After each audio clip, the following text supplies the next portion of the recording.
Ba-dum bum bum bum. Slap back, chat frat. Slap back, chat frat. Slap back, Jelly frat. slap back, Jelly frat. slap back.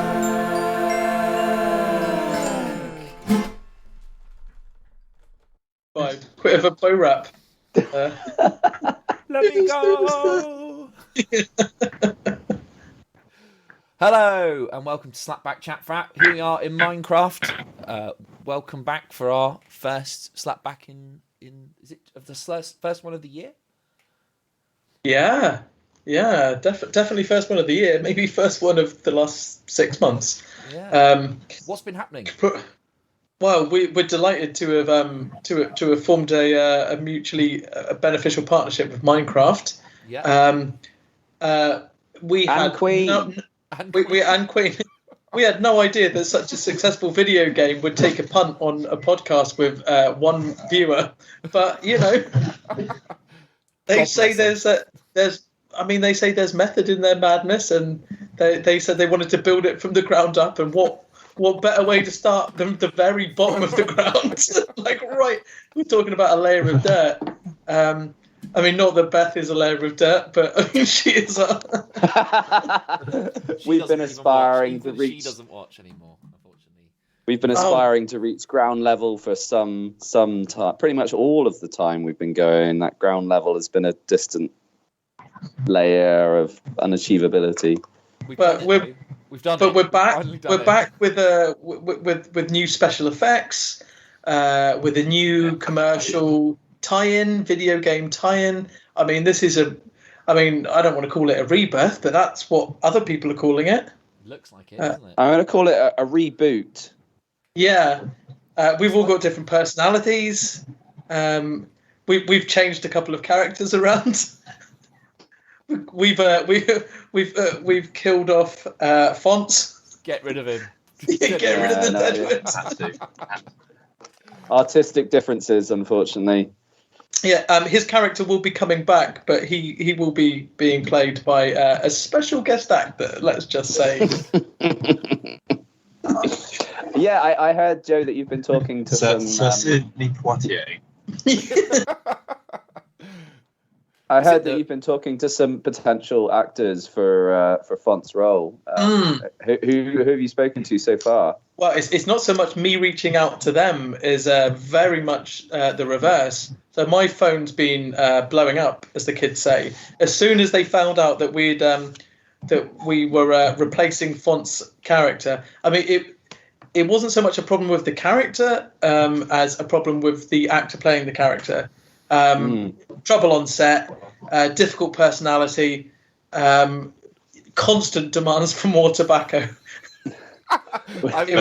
How much money does he think's in this podcast? Well, we were blowing pretty much the entire budget on his tobacco habit, weren't we? I mean, we were getting. What we can do now. Look at what we can do now when we haven't got a fun tobacco habit. When we haven't got to source a truck full of Golden Virginia every day.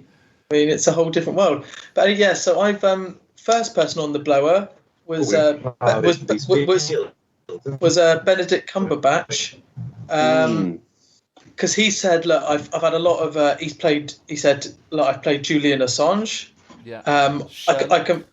I've played Sherlock. I can play kind of creepy, cerebral, kind of sexual predators. So let me have a crack at this one. And he would be great. He would be fucking great, wouldn't he?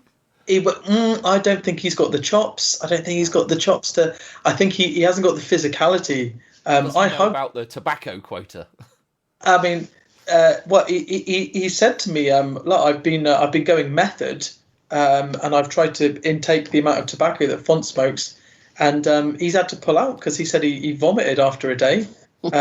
He got tobacco poisoning, so he's out. He hasn't got the physicality.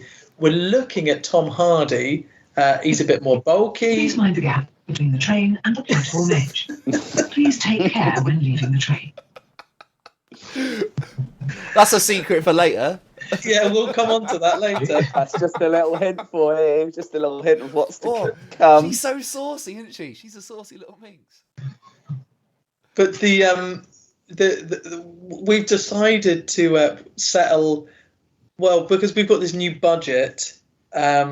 We've got a bit of surplus. We decided to settle on Compo from Last of the Summer Wine, Yeah. but we're gonna do a little bit of de-aging, like Martin Scorsese did in The Irishman. So we're gonna blow the whole budget on de-aging Compo.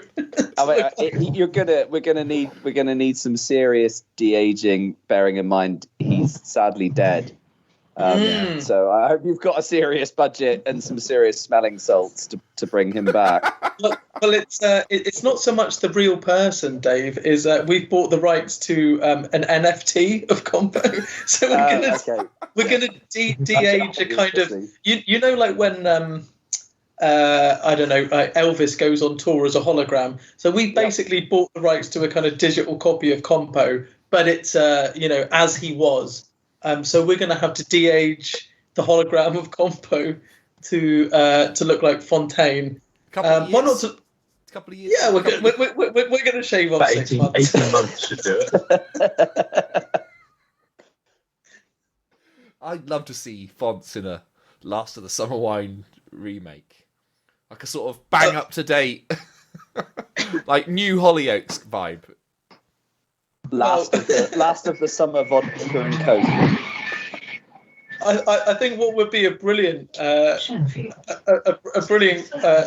for Fonts would be to take his situation as he is now, but fast forward it like 40 years. So he's still living in a house share, but he's 80, and all the others are 25.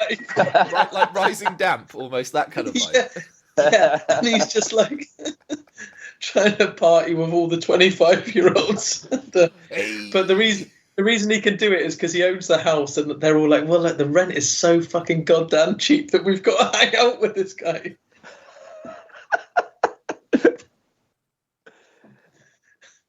Every year older he gets, he has to knock another tenner off the rent to keep them interested. Yeah, to the it's a bit creepy, but it's it's. But he literally pays me 500 quid a month to live with. And I have to bang him once a week. That's all. Oh, I feel like being a bit mean to Fonts in his absence, suggesting that he's some kind of elderly sexual predator. No, we are very much saying not yet. Not yet. We're saying not yet. It's speculation. Yeah. I mean, they're but for the one possible outcome. Yeah. Anyway, how are you guys? Any news? The other person who was in contention, by the way. Service for Ipswich. We will be calling at Chelmsford, Hatfield Peveril, Witham, Calverden, Marks Tay, Colchester, Manningtree, and Ipswich. Oh, good. That's what I Ipswich. think. Actually, Your ventriloquism has got excellent. we're very advanced. No, we thought about Mr. Miyagi, didn't we? Yeah. He was very came down to the wire with Chelmsford. There you go, and Russ. Chelmsford. We thought about. We thought about Chelmsford. Yeah. Who would be a good, in all seriousness, if you had to pick an actor who to play Fontes, who would it be? Barry Chuckle. Barry Chuckle's a good shout. It's actually not a bad. I mean, Pat Sharp. not an actor, but Keith Richards, perhaps. Oh, that would be nice. Yeah, that's because there's a lot of there's a lot of kind of crossover in that Venn diagram, isn't there, between Fontes and Keith Richards? He did a lot of work, Keith Richards, sexually, didn't he, around the country? Oh, he did a lot of work sexually. I mean, who knows? He did drywalling. He did that sexually. He did. He was a roofer for a while. He did that sexually. Bloody good electrician. Obviously, sexual electrician. What kind of electrician are you? I'm a sexual one. Have you got your certificate? You want your pipe sorted? I can sort your pipes. Thing is, your pipes Actually. clogged right up. I'll tell you who could do it. That whacking Phoenix. You know that guy? Wacky, Do you think? Whacking. He's got- Wacky Phoenix. Yeah. Yeah, Wacky good. Phoenix. There's a resemblance, isn't there? I think. Yeah, wouldn't have to change his first name as well. You got Wacky Ollie, Wacky Phoenix. Yes, Yeah. right. Or I was thinking Danny DeVito. I was thinking of going that route. But yeah, obviously with a wig. But we'd also, we'd very much play against type. So we'd say, look, you've got 6 months to put on a load of muscle and grow 3 foot. But after that, if you can do it, you've got the part. Is Eddie Murphy available? I'd actually be open to. He's always available. For Eddie. us. Sorry, Russ, what were you going to say? Or it might be good to see. I was going to say two actors. I didn't rule that out. So I was thinking Rebel Wilson and Danny DeVito could share the role. That would be nice. Yeah, a bit like in that Bob Dylan film where he's played by different facets of his character and his kind of personhood are played by different people. But I do think the setting of Ollie through the ages in the house as because then you've got a revolving cast. They come and go as new housemates are produced, but the actors playing Ollie steadily get older until you end with Keith Richards and a cast of 21-year-olds living in a house in Nottingham. Anyway, yes. What news from you guys since we all met last? Well, Probably about 6 well, weeks ago. You guys went to a party, didn't you? A 40th birthday party. I mean, I don't remember the age of the person, but yeah, it was a cool party for young people. Yeah.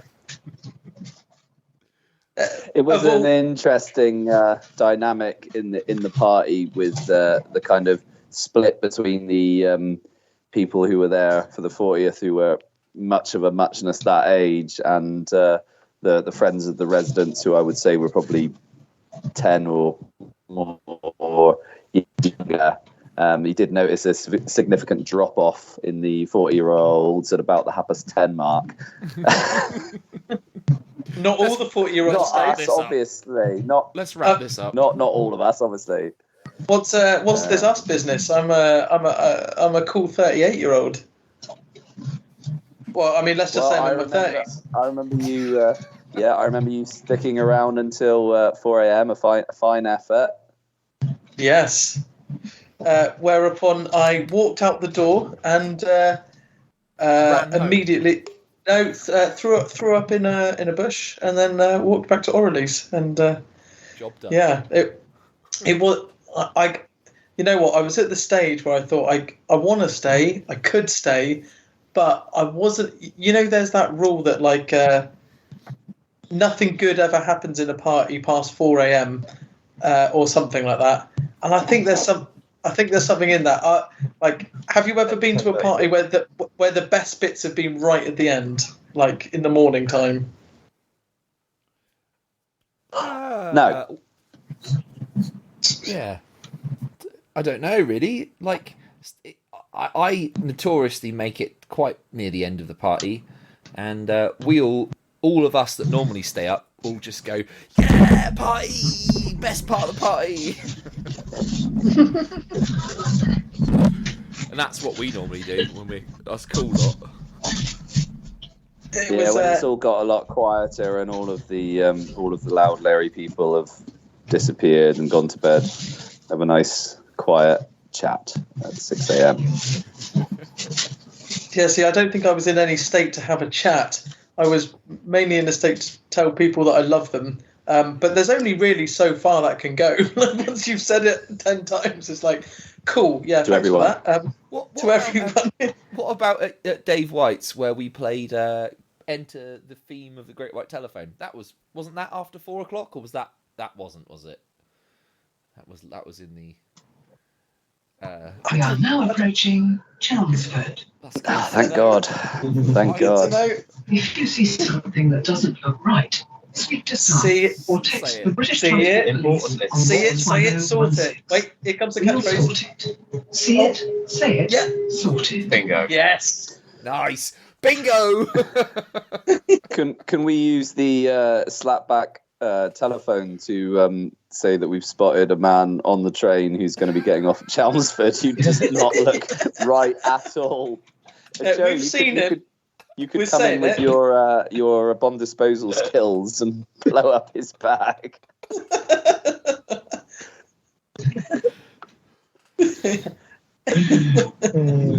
Any chance you could sort it? Yeah. What was what are you talking about, Dan? Which night was this when we? Dave White's 40th birthday. There Oh, was a yeah. point when the guitar came out and themed the That- Great White Telephone. Yeah, but that was quite early. That was That's like what I was asking. I for a minute I got excited and thought that was after 4, but it wasn't. Was it? oh no, I'd say that was before 12 even. Really? Yeah, It felt like it was 4. we're talking about I'd say like 11 o'clock there. Because I didn't Yeah. turn up till about 9, didn't I? I don't know, but you got on it quite quick. I did get on it quite quick. That's my Chelmsford. Chelmsford. as I always like to say to end my sentences, Chelmsford. Chelmsford. See it, say it. Chelmsford. Well, I yeah. mean, Well, wouldn't that just prove the rule though, Dan? If that happened at 11 o'clock and that was a brilliant thing, you're Yeah. proving Joe's rule, I think. Yeah, you're absolutely right. I got excited and thought for a minute. Perhaps that was. You had me. Yeah. I mean, I was like, I'm not saying nothing good ever happens, but I'm saying the best bit of the night. Like, so you might get some good stuff happening after 4 or after 3, but I reckon the best bit of the night is while you're there. It's your 11 to 3, I think. It's the purple patch, and I mean, I have to say, Joe, you do burn bright. You're like a Roman candle when it comes to social interaction. You go hard and you go fast, and there's nobody that's going to be able to keep up that. Not just when it comes to social interaction. Hard, fast, and very quick. Yeah. And all over by midnight. so just to make the viewer aware. Isn't it more like a sparkler? It's the spark. That's what they call me, the sparkler. 2 minutes. 2 minutes of fun and then from the bin. I mean, well, 2 minutes if you're on a good day. Yeah. What we've got going on secretly, we haven't talked about, is a special project, an ASMR type situation that Russ is giving us audio exploration. Right. Yeah, we can't even see Russ anymore, but we're getting a lovely bit of ambient background noise. All of the lovely background noise. It was I think there's a Go on, Russ. viewer Go on, Russ, request.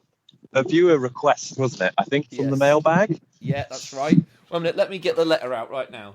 Yeah, if you can read it, Dan. Yeah, okay.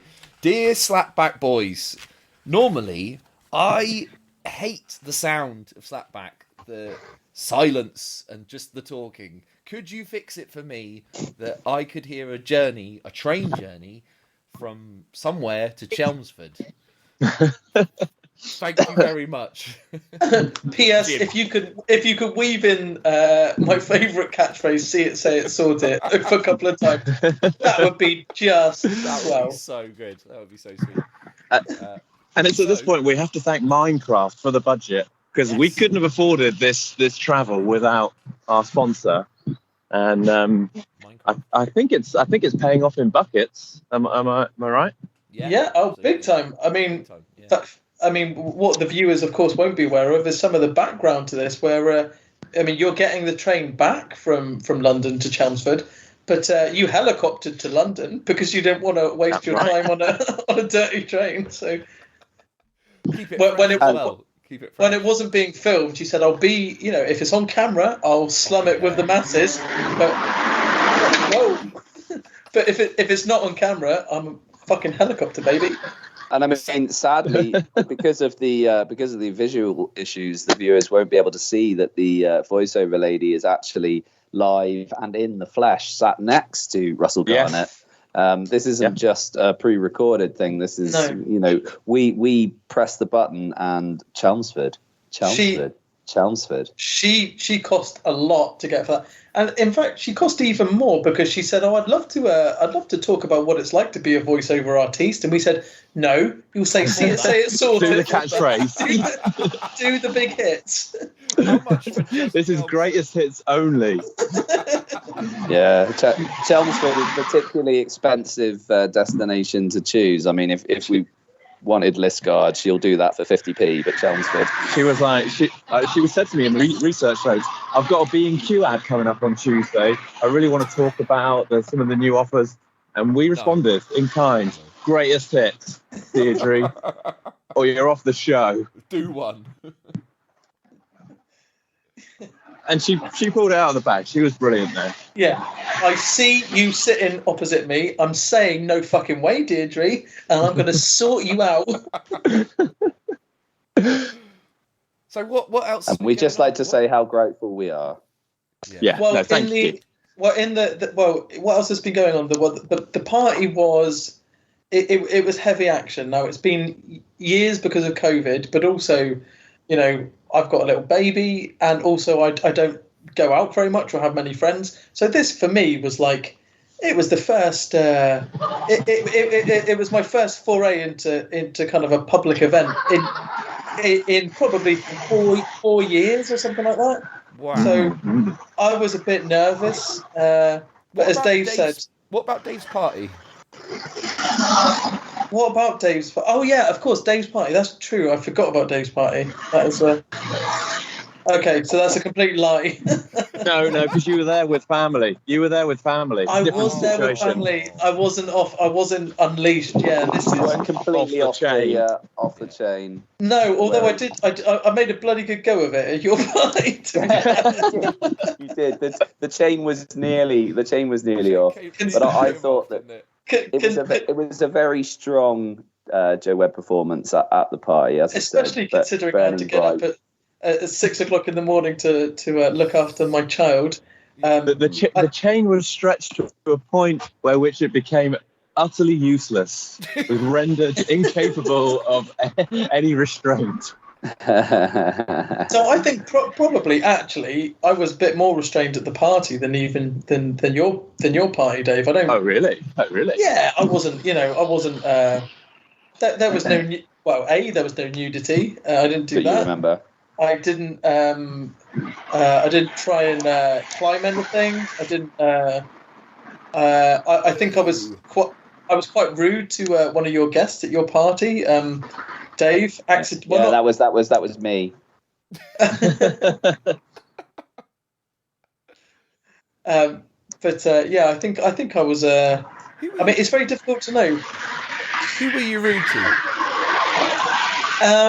Well, it wasn't so much rude, but it was just I went a little bit. There was a joke, and I took it a bit too far. Yes, they call it the Rob Harris maneuver. It was. Well, it wasn't kind of a joke. There was the young guy at your party, Dave. What was his name? Young guy. Yeah. Do I know any The young people? one young Yeah, guy. you met him outside at the Fleece or something like that. Yes, that was Cameron. Yeah. Okay. So after I'd done a load of climbing, and I was climbing up, he was then he was then daring me to climb something that was quite dangerous or more dangerous. And I think even in my drunk state, I was like, well, it was more like, and he was like, go on, no, can't you do it? Can't you do it? And I was like, and I think even in my drunk state, I was like, look, I might well attempt that, but yeah. but don't push it, because if I do it, and I hurt myself, you're not going to feel good about it. But then I couldn't let this point go. I was like, what if I die, Cameron? I've got a child. What if I die? Are you going to be You really played that out. yeah, are you going to feel good about that? Oh, my poor little boy doesn't have a dad. Is that funny? Is that fun? And I just kept going at it because You were shouting that as you were at the top of that 12-foot high wall. What Is about this my funny? fucking boy? It's funny now. You laughing? yeah. So, My fucking boy, Dad. And I wanna talk about something. Actually, we were talking about parties because you talk about parties, you talk about all the things that happen. Maybe there is a few laughs. Maybe people do get a bit silly, but I want to talk about the fallout. I want to talk about the next day. I particularly want to talk about how it messes with your head. let's get into it. Let's do a deep dive. I understand that there's been some quite strange dreams that were had after the most recent soiree. Yeah.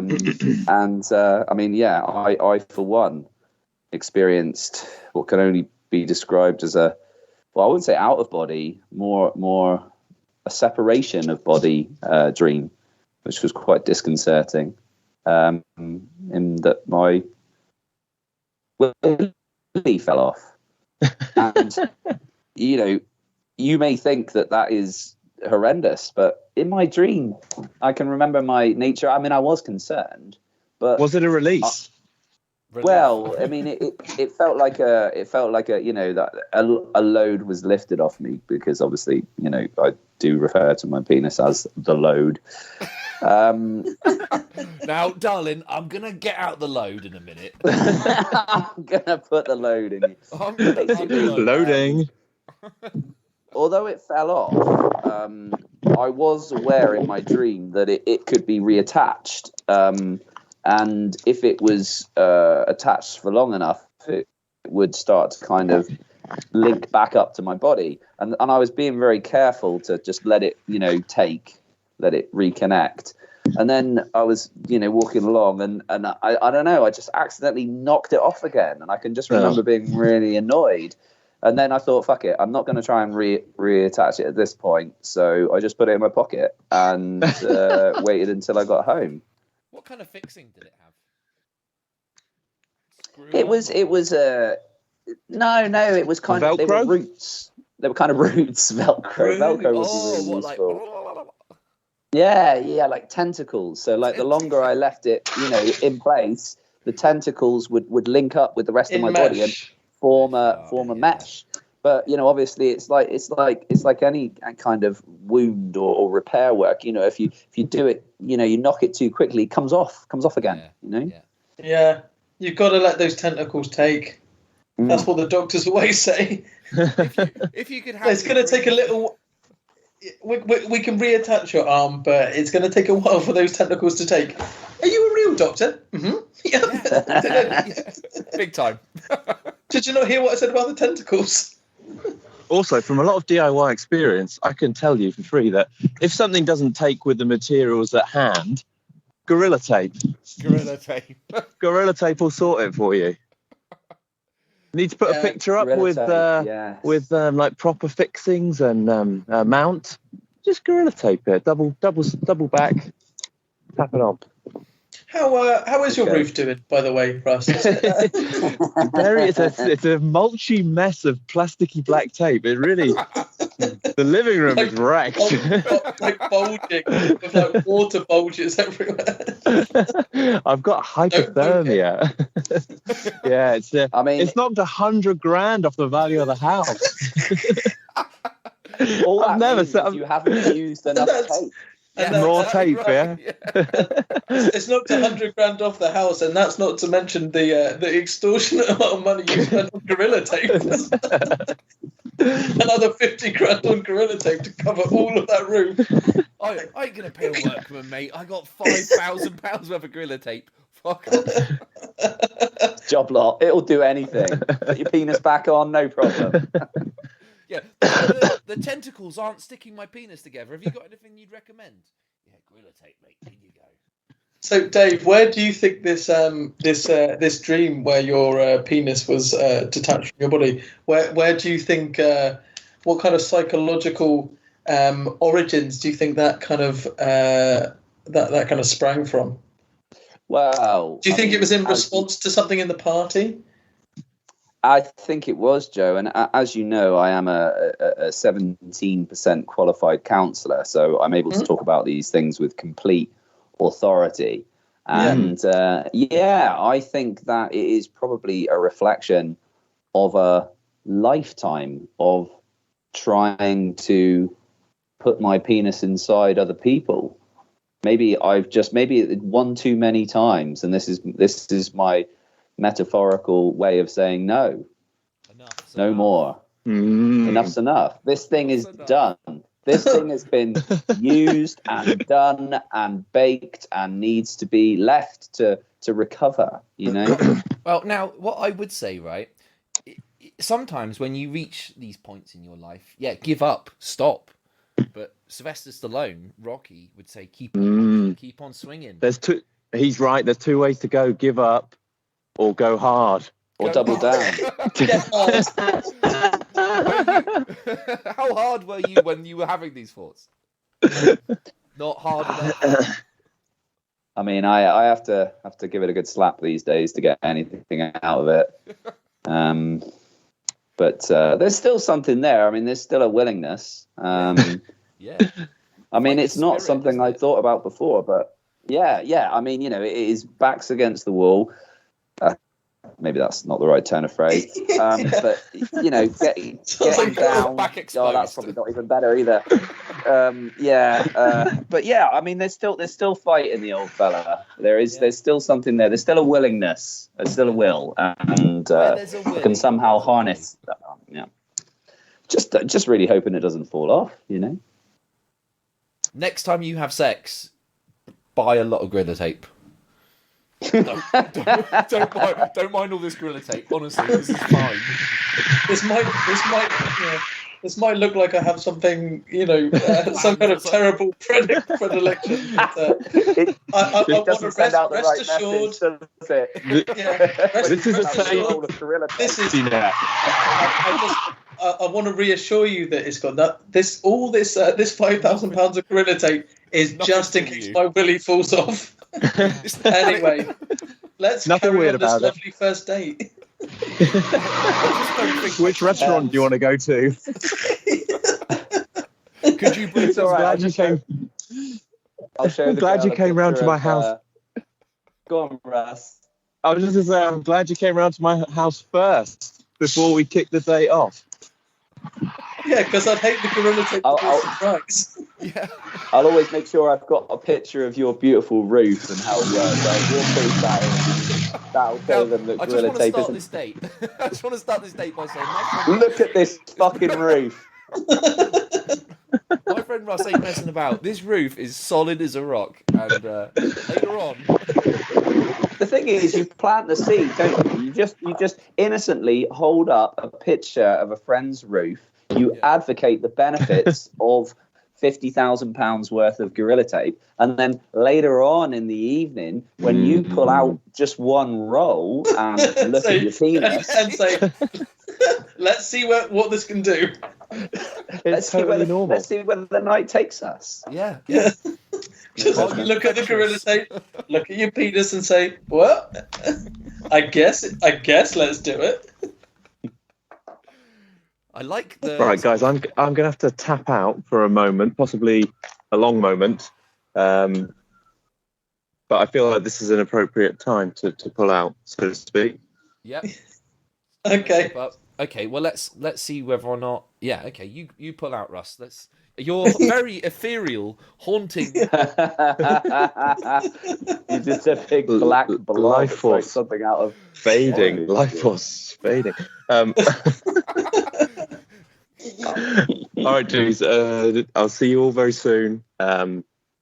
Here or in. the future. In another life. Okay. All right. Okay. Best Nice of to luck, see you, guys. Globotron.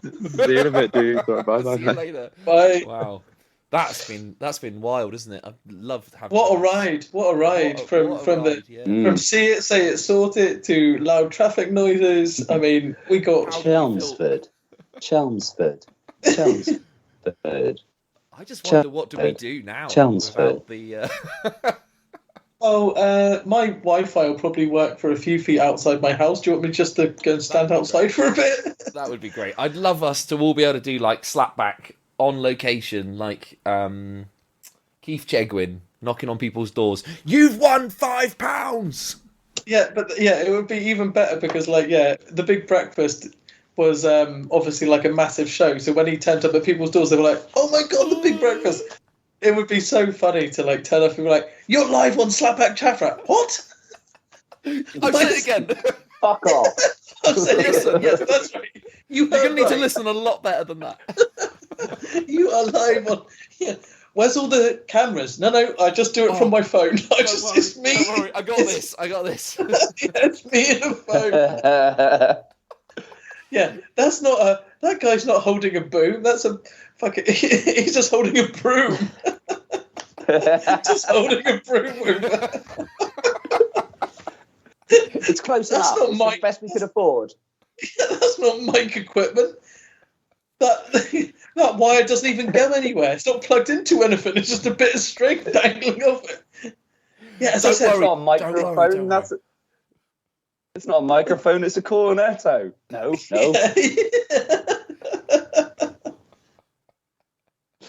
Oh, that would be I mean, you would get so many angry people, especially if you did like literally a rip-off of the Big Breakfast and knocked on people's doors at 7 a.m.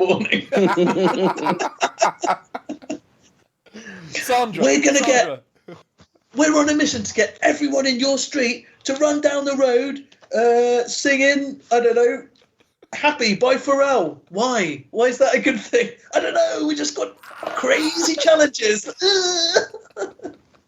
The thing is, with those types of live TV, knocking on the public's doors across the world, with all of those, there must have been incidences where they knock on the door, somebody answers, and just tells them to fuck off. I mean, I'd love to see those outtakes. That would be brilliant.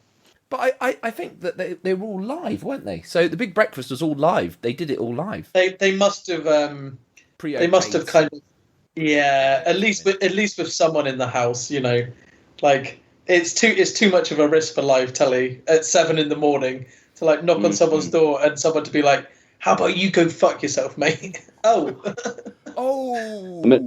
I haven't even. Yeah, 7 a.m. and I haven't even reattached my knob at that point. In the morning. Mate, do I look like I'm in the mood to perform some kind of light-hearted japery on my street with my neighbours? I've got a penis with a load of unattached tentacles and a load of Gorilla Tape. Like, what do I look like I'm doing? I'm busy. I'm fucking busy. Mug off. Oh, there's money involved. All right, I'm interested. Well, yeah. Oh, right. That's all right. That's a different matter. Because I am running low on Gorilla Tape. So. Because Russ has bought all of the world's supplies to do his roof. So, but yeah. What else has been happening? Fill us in, because it's been quite a long time since we've last got together. What's been on for me? I'm still kind of coming to terms with this party action because it was. I know we keep going on about it, but it was. It as Dave said, it was a short time, but it was like everyone burned very brightly for a short amount of time, and. What happened with this guitar? What was this guitar about? Ollie. So I think Dick bought a guitar. It was his first guitar, I think, from when he was 17, and he gave it to Ollie to fix years and years ago. And Ollie when he was 17. Yeah. Ollie never got round to it, but then Ollie kind of crowdsourced money from people going to the party to basically just make the guitar some kind of, a 17-year-old kind of slightly crap guitar into like an amazing guitar. Yeah. Yeah, by replacing every single component, including the body and the neck. And he did that, which was very good. My present to Dick was I found this legal loophole kind of website where you can buy a lordship if you buy 10 square foot of land in the Lake District. So Very nice. he's officially Lord Platt now. Yeah, that's good. I was pretty happy with that. Is he Lord Platt of somewhere, or is he? Do you get to choose where he's Lord Platt of? No, you have to buy 10 square foot of land in this castle within the kind of grounds of this castle in the Lake District. So it's of this castle in the Lake District, where I can't remember what it's called, but so yeah, Lord Platt of 10 square foot. Yeah, it's not bad though, because you can also do the same thing for become a lord of somewhere in the Highlands, but Nice. you could only buy 1 square foot of land for the same price. So I thought I'll go for 10 square foot. Yeah, it's better, isn't it? Yeah, you could. I mean, it seems a bit shit. You go up to the Highlands, which is a lot further, and you've got like that. Yeah. Whereas 10 square foot, you can lie down and starfish, and that's your land to starfish on. Can't do that on 1 square foot. You should definitely mark it off with a fence. It's like, get off my fucking land. Yeah, And or just kind of minefield. just 10 square foot of mines. a real fuck you to the intent of preserving the Lake District. No, I just think I'll put mines on mine. Yeah. A lot of people like to plant trees. Would make, No. I'm all right for the mines. I think that's. So it's 10 square feet. How far down have you got, and how far up have you got? That's a very good point. the Earth's core. Yeah. I didn't look into Straight that. down. Yeah, you could have a balls deep tunnel. Yeah, the mineral value. or just a really thin skyscraper going right the way up. Yeah, it's only 7,000 more steps, but honestly, when you get up there, it's lovely. But yeah, I don't really have it. Joe. I don't really have any other news. My life is quite repetitive. There's not a great. So the reason I've been going on about this party is because that was something different that happened. Oh, Dave, you have a lady that just appears above your head. Look at that. That's hello, Jane Fonda. I was wondering if she would turn up. Hello, Dave. Oh, no, I've lost her. Damn it. I heard that maybe you had some new employment, Joe. That's quite exciting. What, as in I have a new job? Yeah. I do. Yeah, well, I haven't started yet, but I'm gonna. Yes, I have a new job as a lecturer, but that's not very interesting for the podcast. That's just What's your first lecture going to be on? Oh, I don't know. It's just another example of being promoted to your position of incompetence. Basically, being promoted to the point where you are completely incompetent to do what you've been hired to do. Is that how you're going to open your first lecture to your students? Listen, you can all I follow shouldn't me. be here. I don't know what I'm doing. Yeah. You guys are fucked. I'll be honest. Hoping for a first. Think again. I'll be honest with you. They made a big mistake, but I'm not. But it's I just feel like I'm not trying to do myself a disservice, but I feel it's the latest in a long line of things where I've just continued to bluff my way forward by just pretending that I should be there, and I don't know how it's. That's what they say, isn't it? It's but I feel like it's just fake it fake it fake it till you fake it. The great fake off, the great British fake off. Yeah, so we'll see. Well, I'll update you how that goes in June when I start. Lecturing is a big responsibility. Obviously, the lives, hopes, and futures of young people are depending on the way that you deliver this knowledge, how you impart it.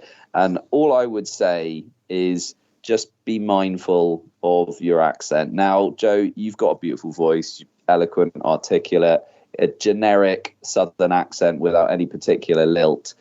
While I was studying at university, I had a lecturer with a very, very thick Bristolian accent who sadly did lectured a module which was very popular with international students. And I very strongly remember the first day. I was fine as a West Country boy, as you know, I could translate just about. But listening to this chap speak in this thick Bristolian accent, trying to explain these complex legal concepts, and the looks on the faces of this front row of really enthusiastic international students, I thought, poor guys, they're going to need like a translator. They're going to need like someone in their ear to be able to translate Bristolian into understandable English. Well, talking of accents, it's interesting you should say I have a southern accent with no particular kind of lilt, because at the party was Liz Thackeray Davis, John Davis's wife. She is the only person, or one of the few people in my life, who has said, who always remarks on my incredibly strong Cornish accent, which, as you say, I don't have. But as soon as I saw her, she's like, "Oh my God, I've missed your crazy strong Cornish accent." And I was like, "Look, you've been saying this for years. We keep having this conversation. I don't have a very strong Cornish accent." Do you know what Cornwall sounds like? Yeah, I said you're like the only person to ever say this, but she not only said it once, she like says it every time I see her. She's like, "Oh my God, your accent's crazy, so Cornish." You should really let her have it. It was on there, mate. Yeah, exactly. I mean, we know what like a thick Cornish accent sounds like. Like my Right, we do. When I was growing up, my neighbour Daisy was, she was she seemed ancient when I was a kid, but she died when she was nearly 100. When I was, when I was older, but she was, born in early 1900s in Cornwall, grew up in Cornwall, Cornish as far back as you can go, kind of thing. But like growing up in the early 1900s in Cornwall was like growing up in the 15th century anywhere else, Yeah. So she was like, proper old school Cornish, and like her accent was like thick, so thick. It was as thick as a granite wall. It was incredible, and peppered with loads of Expletives.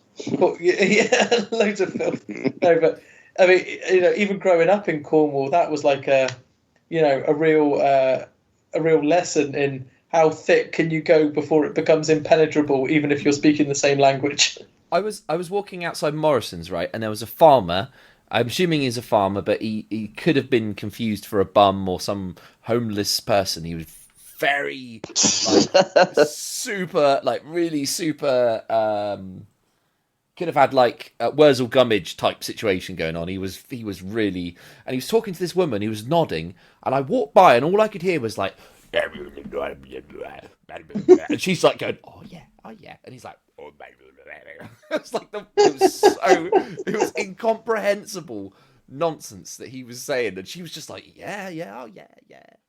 Loving it. It was amazing. I should have captured it for posterity. I think yeah. You could have. Next time you be the roving reporter like Russ was today. You'd stand outside Morrison's. Here, mate. Here, mate. What's on? I always used to like New Year's Eve at St Ives, throwing on my thickest Cornish accent for the tourists, because I always felt that they'd be disappointed if they didn't have a proper Cornish accent. Okay, let us have it then, Dave. I was asking for that. When I was asking for that, well, I would probably just say how nice it is for them all to be down St Ives on New Year's Eve, really, because I would appreciate dressing up, and it's a pretty proper job. Like, see it all there, and it's just tweed sequins and looking lovely, and there's a little cot top, very nice. Boobies at you. And I'll tell you what, they love it. They love it. Cashes a lot of checks. Cashes a lot of checks. Keep the tourists happy. I was gonna say, how many women did that win? Well, I mean, it's hard to count because Run out of fingers. arguably 0 is not a number. So yeah, that's why. But I think it made a lot of people happy, and that's what I feel like I've been put on this earth for is to make people happy. And famously, the Cornish accent died out about 100 years ago. We've all Cornish just language. No accent. We've all just made a secret pact when there's a tourist. All right, hello mate. What's on there? What's on? And then it's like, oh, she's seems like a lovely lady. No. Jolly good share. Jolly good share. That was so wonderful, isn't it? When people from London come down and spend all their money on our houses. And then don't live in them for 95% of the year. We really do appreciate that. Here, mate, you're going to live in that there bungalow. I don't know what bungalow at the end. That was a bit Glaswegian. Yeah, mate, come on there. Top of the morning today. Are you sure you're Cornish? Oh, fuck. Yeah, I've been rumbled. I've been rumbled, run. Leg it, finish your pasty. Leg it. Yeah. It's exciting, isn't it? Well, so you were going to say, right, the Cornish accent's been disappeared, but when I was little, I got bullied in Upton Cross for being too Cornish. I got bullied for my Cornish accent. Oh, that's a tough call, isn't it? Living in Cornwall and being too Cornish. Being bullied for being Cornish, yeah. That's interesting. In Upton Cross, which is like of all places, what that thriving metropolis. But it's like further up. That cosmopolitan. It goes. Yeah, what is it? The famous saying, lunch in London, breakfast in London, lunch in Tokyo, and dinner in Upton Cross. You can have it all. What time is it in Berlin? And what time is it in Upton Cross? Yeah, 1705. I mean, it's tough because you say about being turned on by your own being too Cornish. I've actually had quite a lot of let's call it. I mean, what it is, hatred for being on the periphery of the Cornish state, being pretty much as far east as you can go, and Whitsun Bay, as you know, southeast. It's Cornwall's hidden southeast gem. It's a beautiful spot, and it is Cornwall. We're on the right side of the Tamar. There's absolutely no doubting our Cornishness. But you'll meet somebody from bloody Helston or Camborne. And apparently, the West Cornwallians. I mean, the West Cornwankerians, I would say. I'm not Cornish enough. Oh, that's basically Plymouth. Basically, is it bollocks? We should be sticking together if we're ever going to get. It's just a form of one-upmanship, though, isn't it? It's the same in Wales. Oh, Land's End, you bastard! I'm so fucking Cornish. I don't even live on land. I go to Land's End, and I've got a little dinghy just off Land's End. I'm so far down into the west. Fucking Emmets. I got a dinghy just inside Cornish territorial waters. There's no one fucking further west than me. Fair play. I just come on land for 30 minutes each day to stick my bloody fingers in Cornish soil and just rub it all over my face. Eat it up. Nom, nom, nom, nom, nom. But it's the same in Wales. South Walians get that from the North Walians. Who are where people in Cardiff or get. I remember talking to a guy from Wales who was from South Wales or kind of the valleys, but South Wales, and he was saying that he met. Whenever they would meet with people from North Wales, they would be like, oh, well, South Wales isn't really Wales. It's like kind of English Wales, isn't it, really? Because, all sorts of reasons, but big one was that, it's Welsh isn't spoke as as widely in South Wales as it is in North Wales. So there's all that kind of one-upmanship.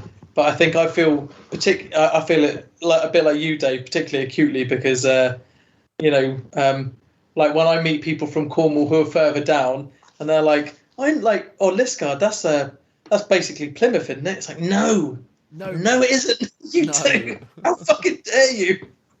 It's funny, isn't it? I don't know where all this hatred comes from. It's weird, isn't it? It's sort of strange. I'm looking to extend an olive branch, for us to stick together. We're 500,000. We're a minority, and we need to be as one. If we're ever going to bring the Cornish language on a Cornish language TV channel, that's what I want to see.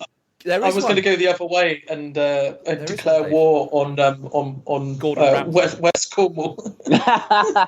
The Cornish Civil War. Yeah, well, I mean, it's one or the other, isn't it? It's either we get together or we have a war. Draw the battle lines, I don't know, Truro or something like that, and just fight it out to the death. Would you be in favour of reintroducing the Cornish language into schools? I think that I'm going to give you a serious answer here, and I think that it is really important to learn about where you're from, because not in a kind of a nationalistic way, but in a kind of like, this is our history. We do have a very different history, and I think that the language is part of that. And yeah, you go to Wales and, there's big parts of Wales, especially in the north, as you say, but also in the west, where you'll very rarely hear English.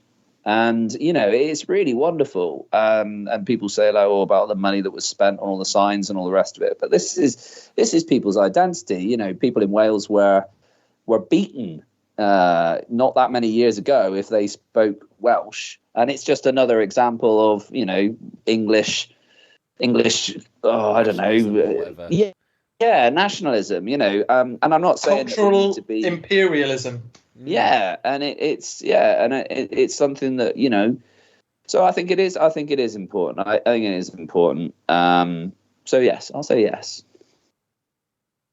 We had some Cornish lessons at primary school, but I don't think there was anyone particularly who could speak Cornish there. So I remember there was some funding for us all to get a few books in Cornish and stuff like that, each child to get a few books in Cornish, but I don't think anyone at the school teaching was well versed enough in Cornish to kind of, to teach it properly. So it just kind of, there was some funding, but then it kind of fizzled out. And I remember when we were at secondary school, there was a couple of teachers who taught Cornish, but really there was only, I remember there was a few people in our year who taught Cornish, but literally a few, maybe 3 or 4, something like that. I remember Gowan Sandercock was one, but it was you didn't hear it much, did you, when we were growing up in our bit of Cornwall anyway? What? Gowan Gowan. That's a very Cornish name, isn't it? Proper Cornish name there. Proper Cornish. Who was the teacher? Can you remember? Was it the geography teacher? No, it was maths teacher. One of the maths teachers, Miss. I can't remember her name now. Pierce. Yes. Nice. Yeah, Miss Pierce was. So I got some news, and I've been sat on it all this show.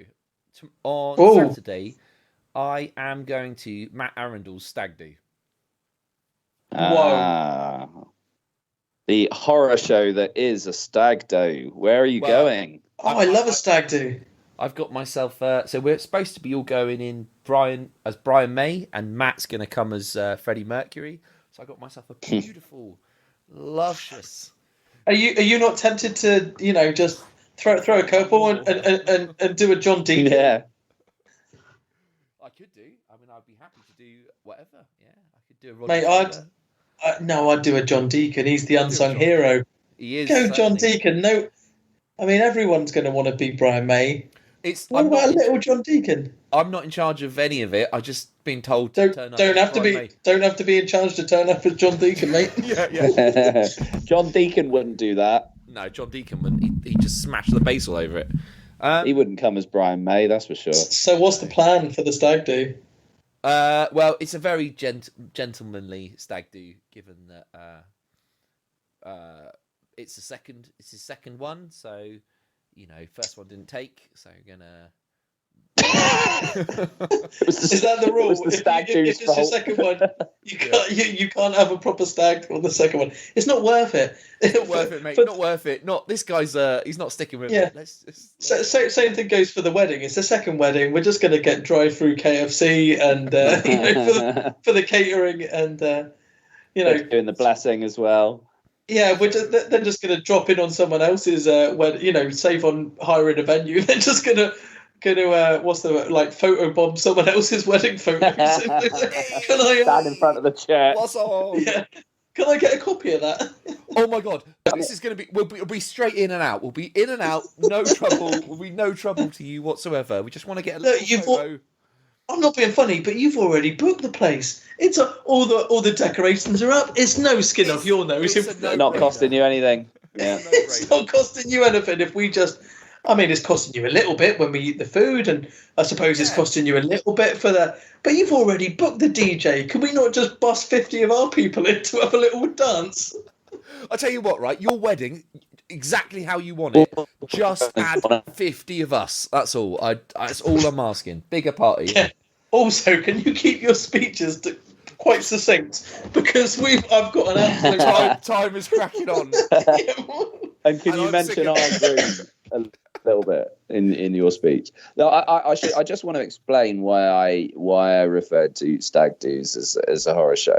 Then of course I don't mean that. They're usually lovely affairs, but I'm always fascinated by the mix of people potentially that are at a stag do, because for the groom they will quite often invite people, close friends from different stages of their lives, where they could be very, very kind of different people. They may also throw in a couple of siblings, possibly even a father.